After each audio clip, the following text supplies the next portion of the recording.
और बात अब करते हैं बिहार की। वोटर लिस्ट विवाद के बीच तेजस्वी यादव का बड़ा बयान सामने आया है और उनकी तरफ से यह कहा गया है कि मेरा नाम भी मतदाता सूची में नहीं है। ये बड़ी खबर आपको बता रहे हैं। बिहार में कल ही चुनाव आयोग की तरफ से पहला ड्राफ्ट जो है वो एसआईआर की प्रक्रिया के बाद सामने आया है और ऐसे में तेजस्वी यादव ने बड़ा सवाल खड़ा करते हुए कह दिया है कि मेरा नाम भी मतदाता सूची में नहीं है, मैं चुनाव कैसे लड़ूंगा।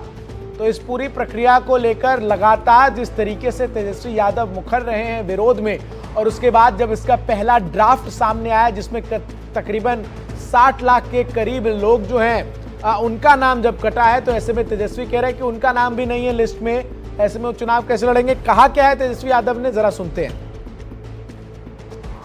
आम गरीबों का अगर आप देखें तो आप समझ जाइए कि क्या है स्थिति। आपका आरोप है कि चुनाव आयोग जो है वो तथ्यों को छुपा रहा है। यही है ना मेरा, ये एप्लीकेशन है, मेरा भी नहीं है। हम चुनाव कैसे लड़ेंगे? अभी तो देखिए, ये चुनाव आयोग का एप्लीकेशन है और मेरा ईपीआईसी नंबर हमने इसमें डाला है। ईपीआईसी नंबर अगर आप चाहें तो हम बता भी दें।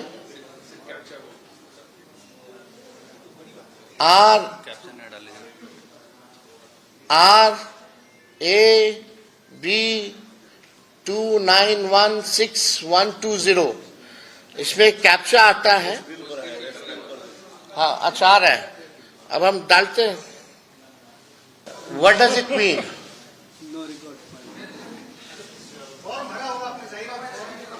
हाँ भाई, चुनाव लड़ने के लिए आपको बूथ वोटर बनना चाहिए, बिहार का वोटर होना चाहिए, तब जाकर के आप चुनाव लड़िएगा। नहीं, मेरा तो यहाँ है, दीघा के वोटर हैं हम, दीघा विधानसभा वेटनरी में। अब जब चेक करना, जब मेरा नहीं है तो यही ताजुब लगेगी ना। अब आप बताओ, जो बाहर रह रहा है कितने करोड़ों संख्या में रह रहे हैं, अब वो लोग भी ऑनलाइन अगर चेक कर रहा होगा तो उन लोग का भी नहीं है।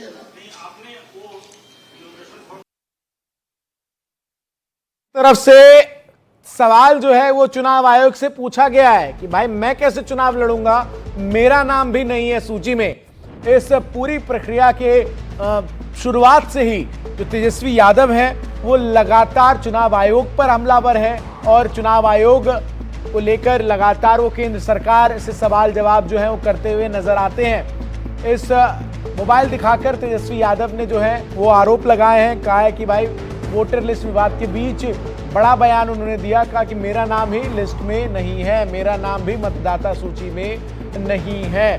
कल ही आपको बता दें चुनाव आयोग की तरफ से सभी राजनीतिक दलों को जो पहला ड्राफ्ट इस पूरी प्रक्रिया के बाद सामने आया है उसकी प्रतियां दी गई हैं और ऐसे में ये अहम है जो बयान तेजस्वी यादव का इस पूरे मामले को लेकर सामने आया है।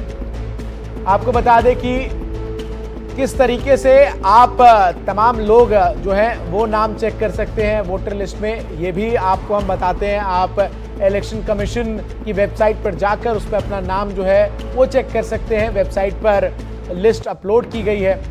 आइए अब आपको बताते हैं बिहार में सबसे ज्यादा वोट कहां कटे हैं, एक एक करके बात करते हैं। सबसे पहले गोपालगंज की, जहां हिंदुओं की आबादी 83% है, 17% मुस्लिमों की आबादी है और यहां पर 15.1% वोट जो हैं वो कटे हैं।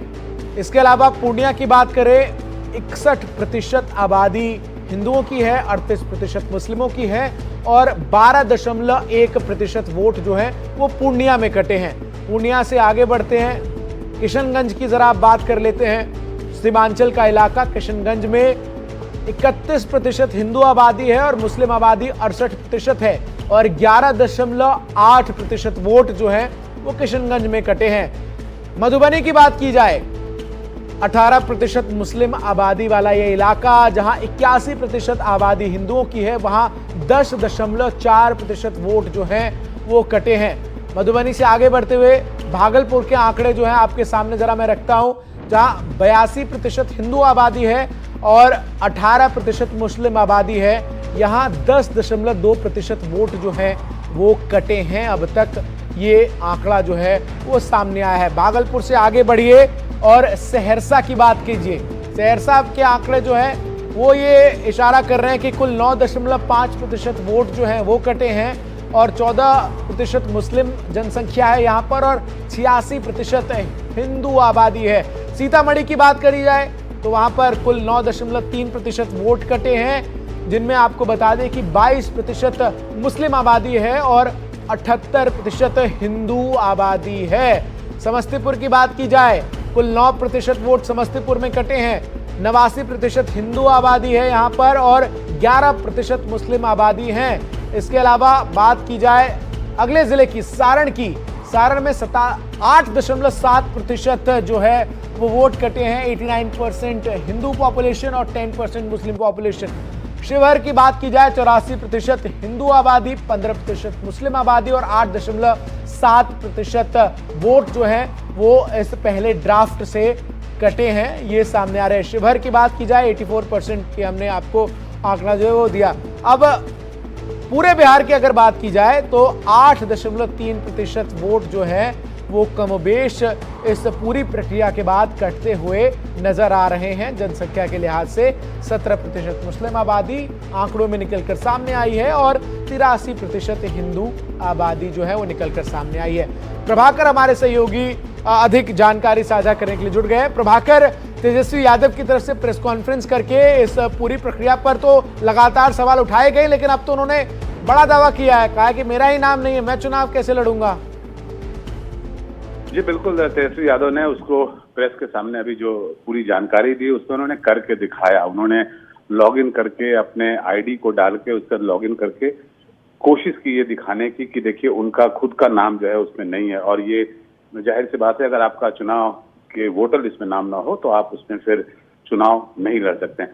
लेकिन इसका दूसरा पहलू ये है कि इलेक्शन कमीशन ने ऑलरेडी 1 महीने का समय दिया हुआ है। 1 महीने के अंदर वैसे कोई भी व्यक्ति जिनका नाम छूट गया हो या ना हो किसी कारण से, वो वापस उस फॉर्म को भर सकते हैं और उसके बाद उसको उस क्लेम को डाल सकते हैं। बीएलओ उसको वेरीफाई करेंगे और आपका नाम जुड़ जाएगा। लेकिन तेजस्वी यादव ने आज जो खुलासा किया है अपने बारे में, उससे इस पूरी प्रक्रिया पे सवाल तो जरूर खड़ा होता है, क्योंकि उनका कहना है कि उन्होंने वो फॉर्म भी भरे थे, उन्होंने उसके जरूरी दस्तावेज भी दिए थे और उसके बावजूद भी उनका नाम जो है वो छूट गया। जी बहुत शुक्रिया आपका प्रभाकर, हमारे साथ जुड़कर तमाम जानकारी खबर से जुड़ी दर्शकों तक पहुंचाने के लिए।